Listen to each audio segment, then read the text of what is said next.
G'day,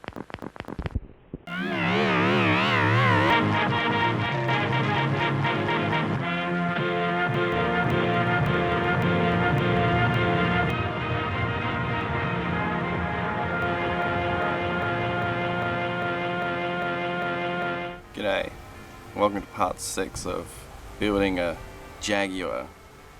I'm your host, Cat, and today we'll be looking at the water pump. The water pump I've already taken off of this car. Water pumps for these XK engines are extremely expensive. They're ridiculously expensive. They're about $400 or something Whoops. like that. And even then, the impellers are different depths and outlets are differently shaped, and what have you is all different between each car and what each car is laid out like. So I'll have to reuse the water pump that I've taken off of this car. I've already taken the water pump off this car, and we're going to be looking at the bearings. We're going to be looking at pulleys, making sure that it can go back on the car without or with a rebuild. Then I'll have to look at the thermostat housing. The thermostat housing is ruined on this car. Studs are seized, things are ugly on this car. So we have to look at the thermostat housing, the radiator, and the water pump. Once we look at those, we can reinstall all the cooling equipment onto this car, and then we can start idling this car for longer than, say, 30 seconds without a cooling system. So let's begin. So to save you the trouble of watching me take off this water pump, since it was not eventful and it came off easy anyway, here it is. All it was just 10 bolts. Half of them were studs, the other half were bolts that you actually threaded through. And I've already cleaned this up. I've already put degreaser all over it, put it under the faucet, washed it all off. And there's not really much to report about this. Yes, it's dirty, but so is every other part of the car. However, that bearing sounds really good, and there's no play on the pulley,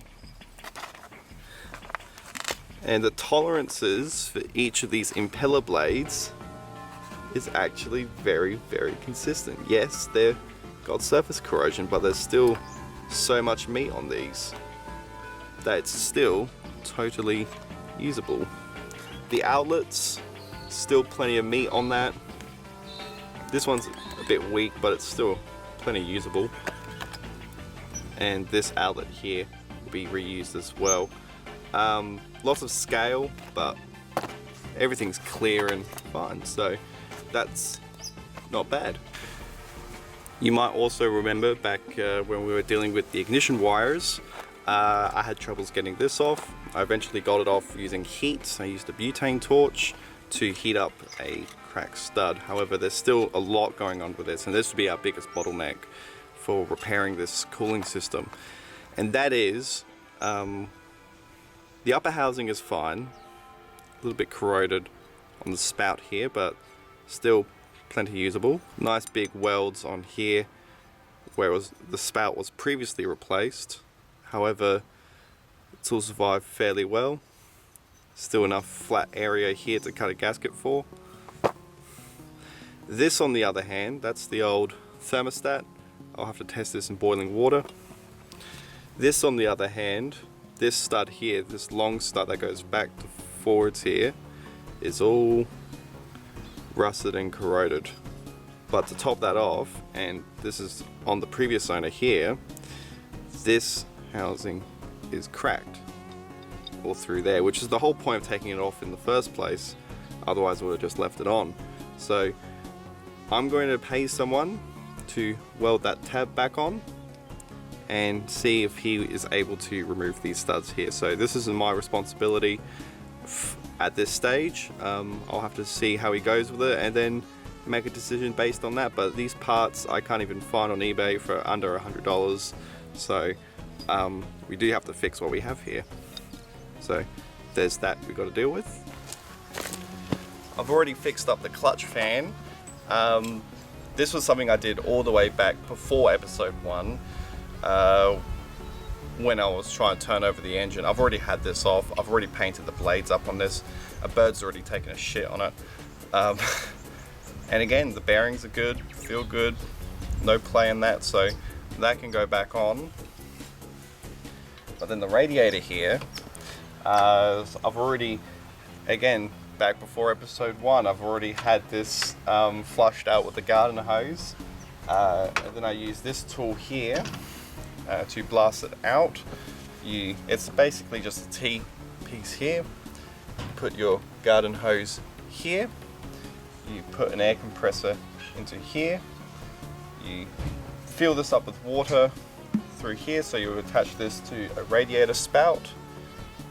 You'd flood it with water, and then you'd crack the air line, and it'll blast water through the radiator. So that's all that this does here.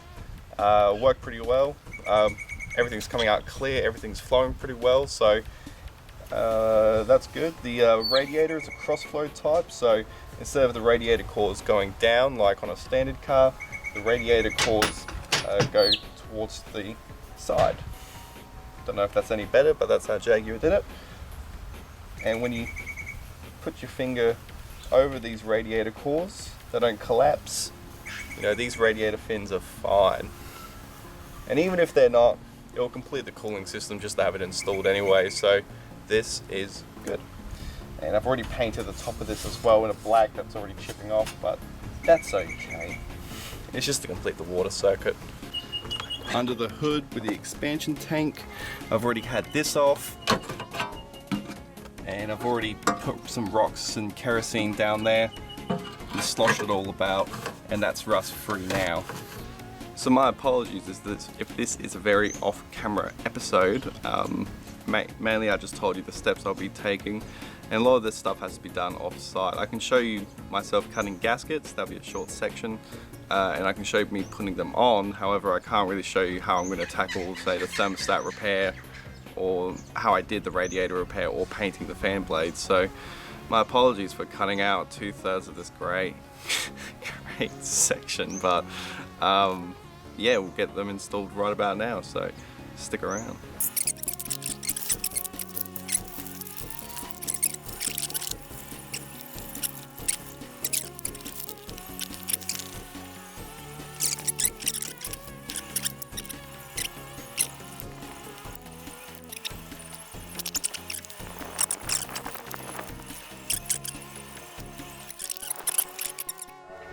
And there it is, 9 holes. Looks pretty standard. It's very weak in places, but some gasket goop will go the long way to seal this up. So we'll chuck this on the car, put some aviation sealant on that, and away we go. And there we go, we got a upper thermostat and lower thermostat gaskets cut, or swap them around. Lower, upper, yeah, came out alright. They're a bit weak, especially around here. I could have perhaps given it a little bit more meat than what the metal provides, but yeah, so these are all cut. I'll put these in a book just to keep them nice and flat until I'm ready to install them. I'm a big fat motherfucking liar. I did do work. I did a little bit of work. I didn't work. I cut some new gaskets for the intake manifold so that I could put the airbox back on, and I only need to have one of these cloths to protect the intakes rather than having 3 and then forgetting about them when I try to start the car, and then having those sucked into the engine, because that's what the engine really needs, doesn't it? I've put in the radiator. I've sorted out the bottom hose issue with stuff I had laying around. I'll show you pictures of that. And I managed to put the radiator back in with the fan, the clutch fan, and it's all good. And I'm just waiting for the thermostat. I am still waiting for the thermostat housing to come back, so I can make the final connection from here to here. And then once that connection's made, we can actually put water in here and idle the car. In the meantime, I took the master cylinder off, and they were a bit hard. This nut in particular was a bit hard to get off, but it came off all the same. I took the reservoirs off, and as you can see, it's fucked. So I've got to figure out what to do about that. The banjo bolts are nice and shagged. And here's the other banjo bolt. That one's nice, and that doesn't actually come out, that banjo bolt. So I found out that these lines here for the remote master cylinder are all seized up. However, I found out you can just use ordinary fuel hose for the brake system and it's fine apparently. So I found these in my hoard of shit. I found 2 of them, all the right size too, so that was amazing. It's like it was made for it. I cleaned out the nasty reservoirs, so no more shit in those. All that shit at the bottom. I've also undecided what to do with about the master cylinder as of yet. It's a bit hard to actually find the seal kit for a Dunlop master like this one is. However, what I'm going to do is I'm going to reattach this, reattach the new lines to it, clean this out as best as I can without taking it apart, reconnect it, see if it pisses brake fluid out of this. If it does, maybe I can hold off of a master cylinder rebuild kit for the time being. Saves me a little bit of money. What that doesn't exclude me from, or preclude me from, or whatever word I want to make up to put here, is the fact that the disc brakes are going to be rooted and all the soft lines associated with that, but one step at a time. We might have a cooling system soon and the brake system might not be as bad as I thought, so stay tuned for that. Catch you on the flip side. Just so that I could show you how I'm getting these off, I stabbed a screwdriver in this banjo bolt because it's not coming out, and I'm just gonna pull. Oh fuck. Oh. Uh-oh. Whoops. The end snapped off. Ah, shit.